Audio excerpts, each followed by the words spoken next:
کہ جس ملک میں ہم اور آپ رہتے ہیں یہ بڑا ہی خوبصورت اور بڑا ہی سرسبز و شاداب ملک ہے، اور ہم اور آپ جس ملک میں رہتے ہیں اس کے بارے میں اقبال نے بھی بڑے خوبصورت انداز میں ایک حدیث کو کوٹ کرتے ہوئے کہا تھا کہ میرے عرب کو آئی ٹھنڈی ہوا جہاں سے، میرا وطن وہی ہے، میرا وطن وہی ہے۔ کہ ہم جیسے آج خوشحالی کی زندگی گزارتے ہیں، اس ملک میں آزادی کی سانس لیتے ہیں، ہم اور آپ خود کو آزاد محسوس کرتے ہیں، لیکن ہمیشہ سے ایسا نہیں رہا۔ کبھی یہ ہندوستان غلام بھی تھا، کبھی ہندوستان کے پاؤں میں بیڑیاں جکڑی ہوئی تھی، اور اس بیڑیوں کو آزاد کروانے والے کا آج تذکرہ ہونا چاہیے، کیونکہ جو قوم اپنے اکابر کی روداد کو بھلا دیتی ہے، جس قوم کے اندر اس کے اکابر و اسلاف کا تذکرہ ہونا بند ہو جاتا ہے، وہ قوم بزدل بن جاتی ہے، اور اس قوم کے اندر سے غیرت کا جنازہ نکل جاتا ہے۔ لیکن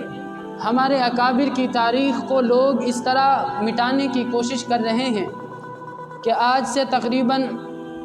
2-3 سال پہلے کی بات ہے کہ میں ایک اسکول کے پاس سے گزرا تو میں نے دیکھا کہ جھنڈا پھہرایا جا چکا تھا اور نعرہ لگایا جا رہا تھا۔ 15-16 ناموں کا نعرہ لگایا گیا، اور ان 16-17 ناموں میں سے کوئی ایک نام ایسا نہیں تھا جو ہماری قوم سے متعلق ہو، جو ہمارے اکابر کے نام ہوں۔ تو اس وقت مجھے بڑا افسوس ہوا کہ یار، جس نے آزادی کی بنیاد رکھی، جس نے لوگوں کو بتایا کہ یہ ہندوستان میں تم غلام ہو۔ ہاں، میں اس وقت کی بات کر رہا ہوں کہ جب انگریز نے اپنا خونی پنجہ گاڑ چکا ہے، جب ہندوستان کے بڑے بڑے لوگوں نے انگریزوں کا لوہا مان چکے ہیں، جب لوگ انگریزوں کو اپنا باپ سمجھنا شروع کر دیا ہے، جب لوگوں نے انگریزوں کی طاقت کو مان گئے ہیں کہ اگر اس ہندوستان میں عزت کی زندگی گزارنی ہے تو انگریزوں کی غلامی کرنی پڑے گی، جب لوگوں کے دل و دماغ پہ یہ چیز بیٹھ گئی ہے کہ اگر اس ہندوستان میں اچھا بزنس کرنا ہے، اگر خوشحال زندگی گزارنی ہے تو انگریزوں کی چاپلوسی کرنی پڑے گی، جب لوگوں نے یہ سمجھ لیا اور لوگ غلامی پہ خوش ہو گئے کہ اب ہم غلامی میں ٹھیک ہیں، اس وقت ایک مرد قلندر مسند تدریس پہ بیٹھ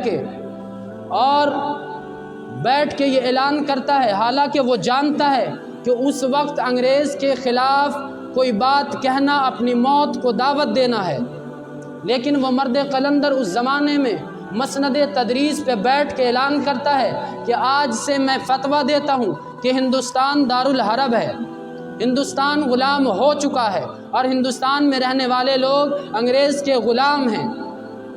یہ پہلا نعرہ مسند تدریس پہ بیٹھ کر وہ کون لگاتا ہے جسے دنیا ولی ابن ولی، قطب ابن قطب، ابدال ابن ابدال، شاہ ولی اللہ محدث دہلوی کا فرزند شاہ عبدالعزیز محدث دہلوی ہے۔ جو اس کے بعد آپ جانتے ہیں کہ انگریز بڑا ہوشیار تھا، جیسے ہی یہ نعرہ لگایا گیا اس نے بھرپور کوشش کی اس آواز کو دبا دینی چاہیے، اور اس نے پوری طاقت لگائی اس آواز کو دبانے کی، لیکن چونکہ وہ شاہ عبدالعزیز محدث دہلوی تھے، وہ تمام علماء کے امام تھے، وہ تمام علماء کے استاد تھے، تو پھر جب شاہ عبدالعزیز کا زمانہ گزر گیا تو علماء نے اس کام کو اٹھا لیا، اور اٹھانے کے بعد ہندوستان کے چپے چپے میں یہ نعرہ لگانا شروع کر دیا کہ ہم غلامی برداشت نہیں کر سکتے۔ اس کے بعد دیکھیے کہ یہ وہ زمانہ ہے کہ جو لوگ آج نعرہ لگاتے ہیں، جو لوگ آج مسند پہ بیٹھے ہیں، آج جن کا یہ لوگ نعرہ لگاتے ہیں، اس وقت یہ لوگ پیدا بھی نہیں ہوئے۔ 1857 کی بات ہے، اس وقت انگریزوں کو للکارتے ہیں شاملی کے میدان میں کہ آ جاؤ، ہم بھی دیکھتے ہیں تمہارے بازوؤں میں کتنا دم ہے۔ مولانا قاسم نانوتوی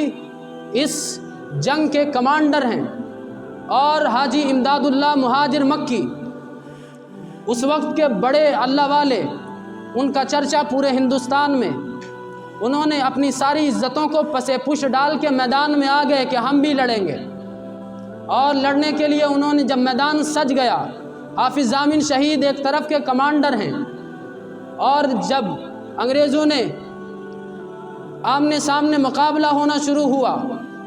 انگریزوں کا تو خیال تھا کہ یہ تو ملا لوگ ہیں، یہ تو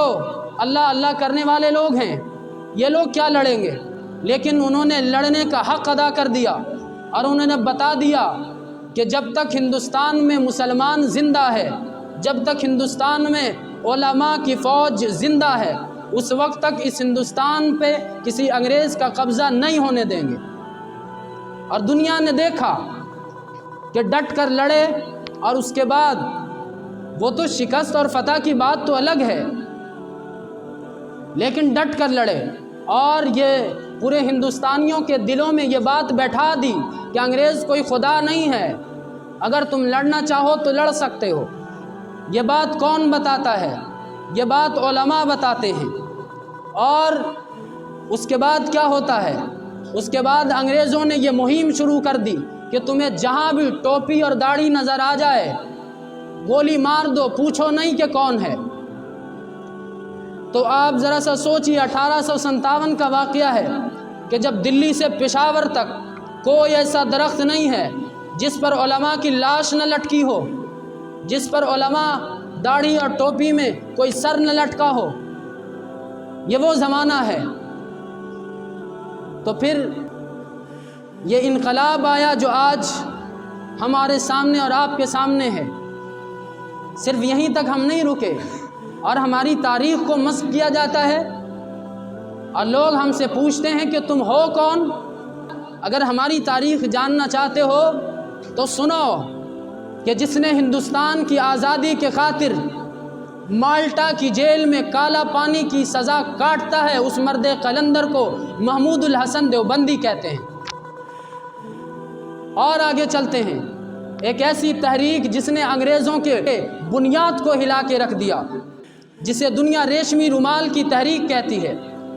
اس تحریک کے بارے میں انگریزوں کے یہاں یہ چل پڑا تھا کہ اگر یہ تحریک چلتی رہی تو ہمارا نام و نشان مٹا کے رکھ دیا جائے گا۔ اس تحریک کے بانی کو عبید اللہ سندھی کہتے ہیں۔ وہ کون ہے؟ وہ ہمارا ہی اکابر ہے، وہ ہمارے ہی اسلاف و اکابر کی تاریخ رہی۔ اور آگے چلتے ہیں، اس کے بعد ہندوستان میں سب سے پہلے اس مہم کا آغاز کرنے والا کہ آج کے بعد انگریزوں کے ہر چیزوں کی بائیکاٹ کی جائے گی، انگریزوں سے کوئی چیز نہیں خریدی جائے گی، اس پلان کو بنانے والا، اس ترکیب کو پیش کرنے والا کون ہے؟ اسے دنیا آج مولانا ابوالکلام آزاد کہتی ہے۔ یہ بات کی بات ہے، کوئی لکھ دے تو ایسا نہیں ہوگا کہ تاریخ بدل جائے گی۔ یہ چیزیں، یہ خصوصیات اگر کسی اور کے نام کے ساتھ منسوب کر دیا جائے تو ایسا نہیں ہو سکتا کہ ہماری تاریخ بھلا دی جائے گی۔ ہم نے جو کیا ہے وہ ہندوستان گواہ ہے، یہ دھرتی گواہ ہے، اس دھرتی کو ہم نے اپنے خون سے سینچا ہے۔ بھلے ہمارے یہاں کی حکومت سے ہمارا اختلاف ہو سکتا ہے، یہاں کے قانون سے ہمارا اختلاف ہو سکتا ہے، لیکن یہاں کی دھرتی ہمارے دل و جاں میں بستی ہے، اس لیے کہ اس دھرتی کو ہم نے اپنا خون پلایا ہے، اس لیے کہ اس دھرتی کو ہمارے اکابر نے، ہماری ماؤں نے اپنے بیٹے دیے ہیں، باپ نے اپنا جوان بیٹا قربان کیا ہے۔ ہم اس ہندوستان کو نہیں بھلا سکتے۔ اور آج ہمارا یہ حال ہو گیا ہے کہ آج ہم ہندوستان کے گلے کوچوں پہ کھڑے ہو کر ہم ہندوستانی ہونے کا ثبوت دے رہے ہیں، تو ہمیں پھر ایک شعر یاد آتا ہے کہ ہم نے سوچا بھی نہیں تھا